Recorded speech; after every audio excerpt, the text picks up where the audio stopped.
Varicose veins కి సరైన చికిత్స కోసం సంప్రదించండి ఎవిస్ హాస్పిటల్. నమస్తే, మీరు చూస్తుంది సుమన్ టీవీ. నేను మీ కీర్తి. మనతో పాటు ఉన్నారు ప్రముఖ ఆస్ట్రాలజర్ బ్రహ్మశ్రీ నందిబట్ల శ్రీహరి శర్మ గురుగారు. నమస్తే గురుగారు. వాగర్థావివ సంపృక్తౌ వాగర్థ ప్రతిపత్తయే జగతః పితరౌ వందే పార్వతీ పరమేశ్వరౌ. సదాశివ సమారంభాం శంకరాచార్య మధ్యమాం అస్మదాచార్య పర్యంతం వందే గురు పరంపరాం. ఆదిత్యాయ చ సోమాయ మంగళాయ బుధాయ చ గురు శుక్ర శనిభ్యశ్చ రాహవే కేతవే నమః. శృంగేరి జగద్గురు పీఠాధిపతులకి కంచి పీఠాధిపతులకి నమస్కారములు తెలియజేసుకుంటూ కార్యక్రమాన్ని ప్రారంభిద్దాం. గురుగారు, దత్త జయంతి ఈ రోజున పిల్లలు బాగా చదువుకోవాలన్నా, లేకపోతే పిల్లలు బాగా మారం చేస్తున్నారండి, అసలు మాట వినట్లేదు అనుకున్న వాళ్ళకైనా, బాగా ఆర్థికంగా ఇబ్బందుల్లో ఉన్న వాళ్ళకి ఆ ఇబ్బందుల నుంచి బయటపడాలన్నా, లక్ష్మీ కటాక్షం కలగాలన్నా, అసలు ఆ గురుని కటాక్షం కలగాలంటే ఈ రోజున ఎలాంటి పరిహారాలు పాటించవచ్చు అంటారు? దత్త జయంతి మార్గశిర మాసములో చతుర్దశి తిథి రోజున బుధవారము కృత్తికా నక్షత్రం ఉండగా దత్తుడి యొక్క జన్మ జరిగింది. కాబట్టి లోకాచారముగా అనాదిగా వేల సంవత్సరాల నుంచి మార్గశిర పౌర్ణమిని దత్త జయంతిగా ఆరాధన చేసుకునే సాంప్రదాయం మనకుంది. కాబట్టి ఈ డిసెంబర్ 15వ తారీఖు రోజున దత్త జయంతి మనకున్నదమ్మా. ప్రధానంగా అంటే దత్తుడు జన్మించినటువంటి రోజున కాబట్టి ఆ రోజున చేయవలసినటువంటి పరిహారాలు ముఖ్యంగా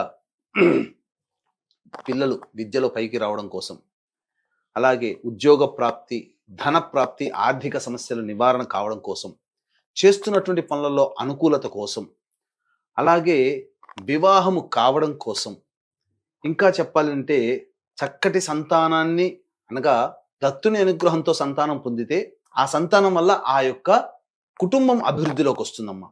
ఆ విధమైనటువంటిది. అలాగే మనిషికి ఎంత పని చేసినప్పటికీ కూడాను ఆ పని చేసిన తాలూకు ఫలితాన్ని అందరూ గుర్తించలేకపోతారు. అనగా ఏంటి, ఇక కష్టపడ్డా ఫలితం దక్కదన్నట్టు అంటారు కదా. అటువంటి ఎంత కష్టపడ్డా ఫలితం దక్కని వారి కోసం ఈ దత్త జయంతి రోజున కొన్ని పరిహారాలు మనం తెలియచేసుకుందామమ్మా. అసలు ముందుగా దత్తుని యొక్క పుట్టుక గురించి మనం తెలుసుకుంటే అద్భుతం అమ్మా. ఈ కథ విన్న దత్తుని అనుగ్రహం సంపూర్ణంగా కలుగుతుంది. అందులో మీరు నవగ్రహాల గురించి విశ్లేషణ చేసినప్పుడు గురుబలానికి సంబంధించి ఎప్పుడు దత్తాత్రేయ స్వామి వారి పేరు ఎక్కువ శాతం తీసుకుంటూ ఉంటారు. అంటే ఈ రోజుని అంత విశేషంగా ఉపయోగించుకున్నామంటే మన జాతకం మెరుగుపడ్డట్టే. అందుకే ఇప్పుడు గురువు గారు చెప్పే కథ మాత్రం మనందరం వినాల్సిందే. దత్తాత్రేయ యొక్క పుట్టుక గురించి చూసుకున్నట్లయితే పూర్వము అనగా ఒకానొక యుగంలో అనగా సత్యయుగంలో విష్ణు భగవానుని వేణోళ్ల ఆరాధన చేసినటువంటి ఫలితంగా విష్ణు ప్రత్యక్షమవుతాడు నారదుడికి. నన్ను చాలా సంతోషపెట్టావు నారద, నీకేం వరం కావాలి కోరుకోనగా, నీలో ఉన్నటువంటి సత్వరూపాన్ని నేను చూడాలనుకుంటున్నాను స్వామి అని చెప్పగా, భూలోకంలో నీకు అది సిద్ధిస్తుంది, వెళ్ళు అని అంటాడు. అలా భూలోకంలోకి రాగానే అనేక ఆశ్రమాలు తిరుగుతుంటాడు. అత్రి మహాముని ఆశ్రమానికి వెళతాడు. ఆ సమయంలో అత్రి మహాముల వారు ఉండరు, కానీ వారి భార్య అనసూయాదేవి మాత్రం ఉంటుంది.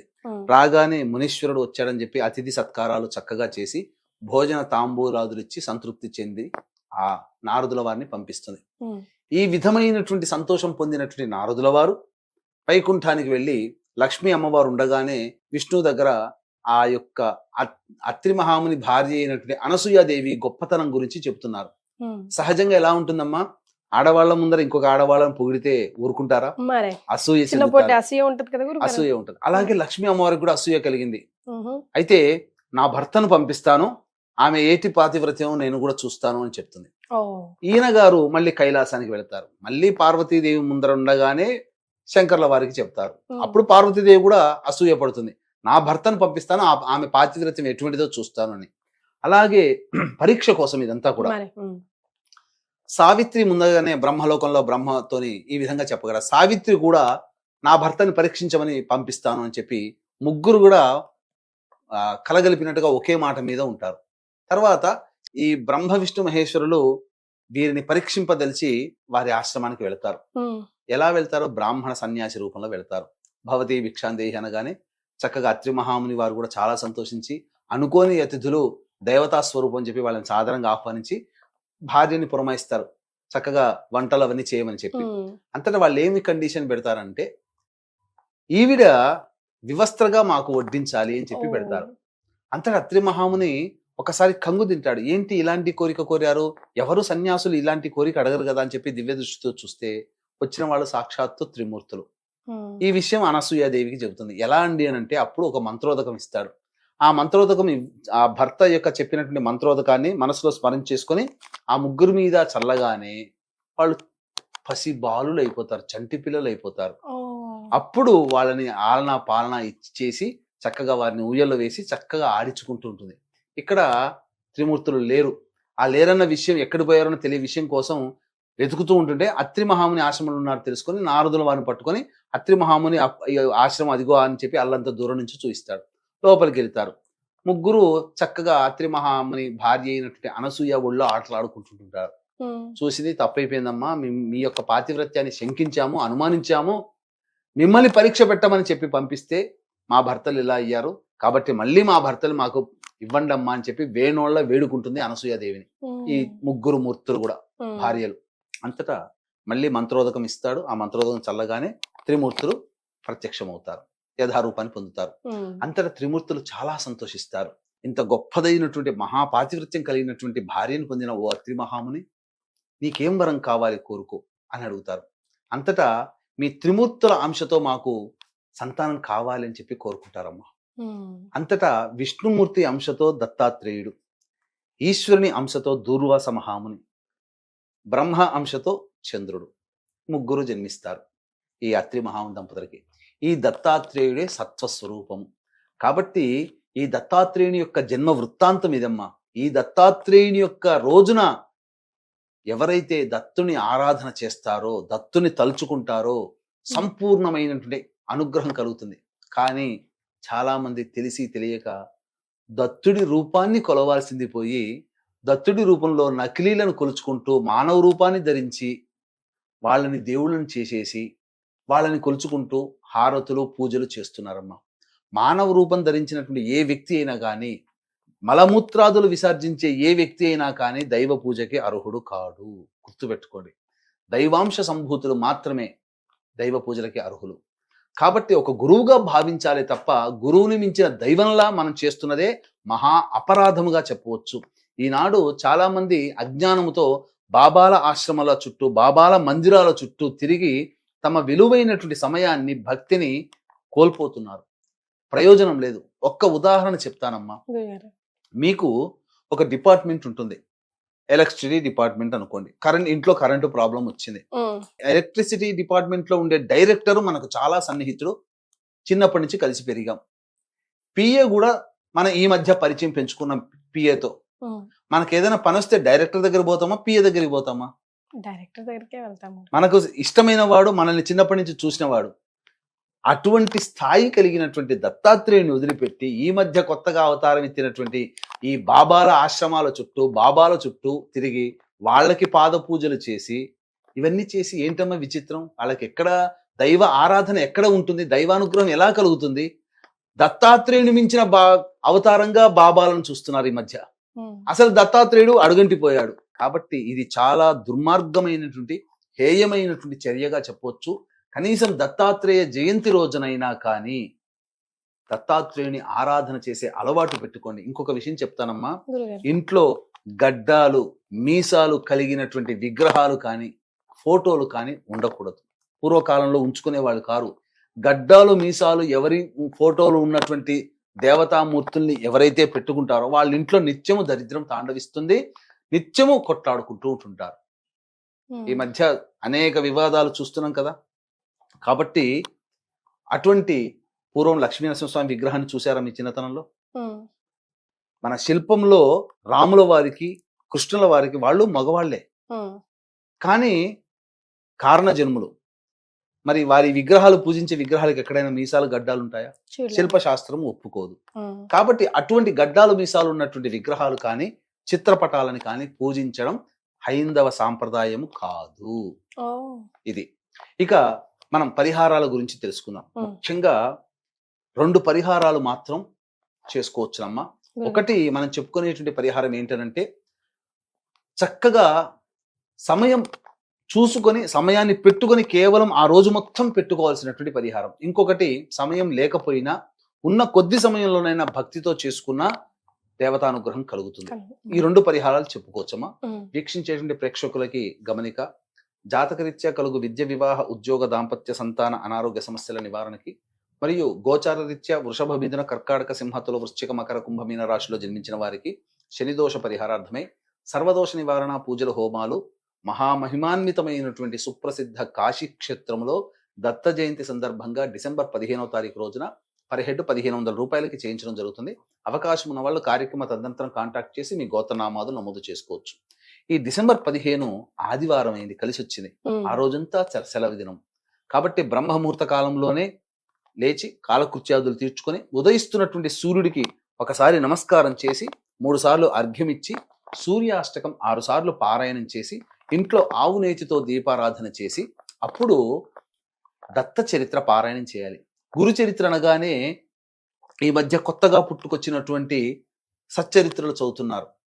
కాదమ్మా, గురు చరిత్ర అంటే దత్తాత్రేయుని చరిత్రే. అది కూడా గోరఖ్పూర్ గీతా ప్రెస్ వాళ్ళు ప్రచురించిన దత్త చరిత్ర ప్రామాణిక గ్రంథం. ఇక ఈ మధ్య పిఠాపురంలో కూడా ముద్రిస్తున్నారు, కానీ అవైదికమైనటువంటి సాంప్రదాయం అందులో ఉంది. మన ధర్మం కాని ధర్మం అందులో ప్రచురించబడి ఉంది. కాబట్టి పిఠాపురం వాళ్ళు ఇచ్చేటువంటి దత్త చరిత్ర పారాయణ గ్రంథం పారాయణానికి పనికిరాదు. గీతా ప్రెస్ వాళ్ళది పారాయణానికి పనికి వస్తుంది. కాబట్టి గీతా ప్రెస్ వాళ్ళు ముద్రించినటువంటి దత్త చరిత్ర ఉదయం నుంచి సాయంత్రం కాలం సమయంలో ఒక చరిత్ర మొత్తం పూర్తి చేయండి. ఉపవాసం ఉండండి ఆ రోజు. సాయంకాలం శివుణ్ణి ఆరాధించే వాళ్ళు శివాలయం, విష్ణువుని ఆరాధించే వాళ్ళు విష్ణు ఆలయానికి వెళ్ళి, చక్కగా అమ్మవారిని ఆరాధించే వాళ్ళు అమ్మవారి దేవాలయానికి వెళ్ళి అక్కడ అర్చనలు జరిపించుకొని చంద్రుడిని నక్షత్రాలు చూసి ఇంటికి వచ్చి భోజనం చేయండి. ఆ రోజున అన్నదానం చేయండి. ఇది కాస్త కఠినం, ఎందుకంటే ఒక రోజు మొత్తం గ్రంథాన్ని పఠించాలి. ఈ పౌర్ణమి రోజున దత్త క్షేత్రాలు ఏవంటే పిఠాపురము, కురువపురము, గాణుగాపురం, ఈ 3 దత్త క్షేత్రాలు. కానీ ఈ దత్తక్షేత్రం కాని క్షేత్రాలు ఇప్పుడు కొత్తగా తెలిసి వచ్చాయి. ఈ మధ్య కాలంలో ఈ 30-40 సంవత్సరాల్లో అభివృద్ధి అయిపోయాయి. కాబట్టి అవి దత్తక్షేత్రాలు కాదు. ఇక గమనించుకుంటే 2వ పరిహారం అతి సులువుగా ఉంటుంది.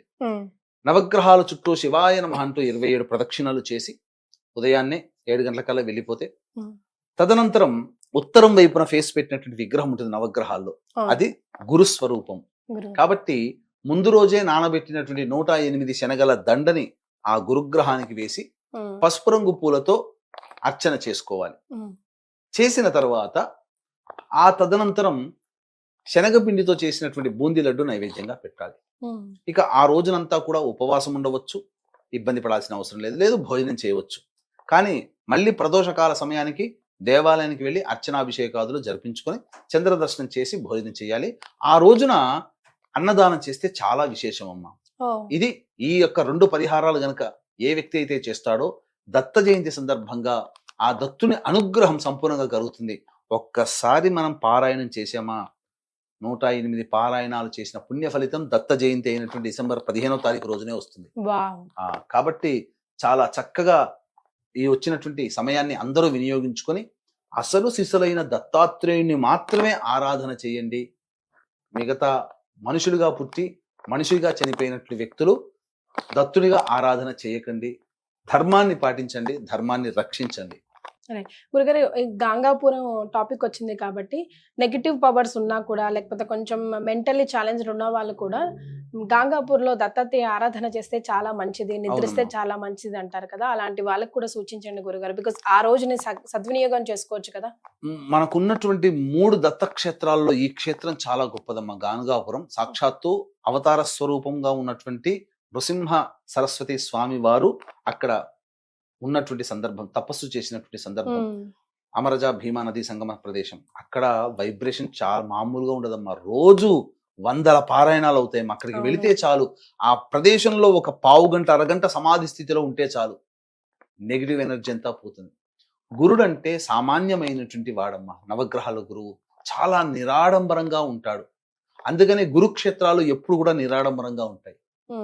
ఇదొక్కటే సూచన. గురుక్షేత్రాలు, దత్తక్షేత్రాలు ఎప్పుడూ నిరాడంబరంగా ఉంటాయి. అంతే తప్ప ఈ యొక్క హడావిడి చేసేటువంటి తత్వము గురుక్షేత్రాలకి ఉండదు. అది గురుక్షేత్రము కానే కాదు. దైవక్షేత్రం ఎప్పుడు సముద్ర తీరమున నదీ తీరమున ఉంటాయి. ఉమ్, ఇప్పుడు దత్తక్షేత్రాలని చెప్పి ఈ 3 కూడా నదీ తీరం దగ్గర ఉన్నాయి. మా పిఠాపురం కానీ, కురువపురం కానీ, గానగాపురం కానీ. ఉమ్, మరి మిగతా క్షేత్రాల్లో దత్తక్షేత్రాలని చెప్పుకొని పోయి అక్కడ బిజినెస్లు చేయడానికి పోతున్నారు. అక్కడ ఏ నదీ తీరం ఉంది, ఏ సంగమం ఉంది, మట్టి నేల తప్ప ఏమీ లేదు. మరి కాబట్టి అటువంటి దత్తాత్రేయుని ఆరాధన మాత్రమే మనం చేయాలి తప్ప నకిలీగా మనం చేయకూడదని తెలుసుకోండి. ఎస్. సో గురుగారు చెప్పిన పరిహారాలు పాటించండి, దత్త జయంతిని సద్వినియోగం చేసుకోండి. చాలా సంతోషం గురుగారు, ధన్యవాదాలు. సర్వం శ్రీ ఉమామహేశ్వర పరబ్రహ్మార్పణమస్తు.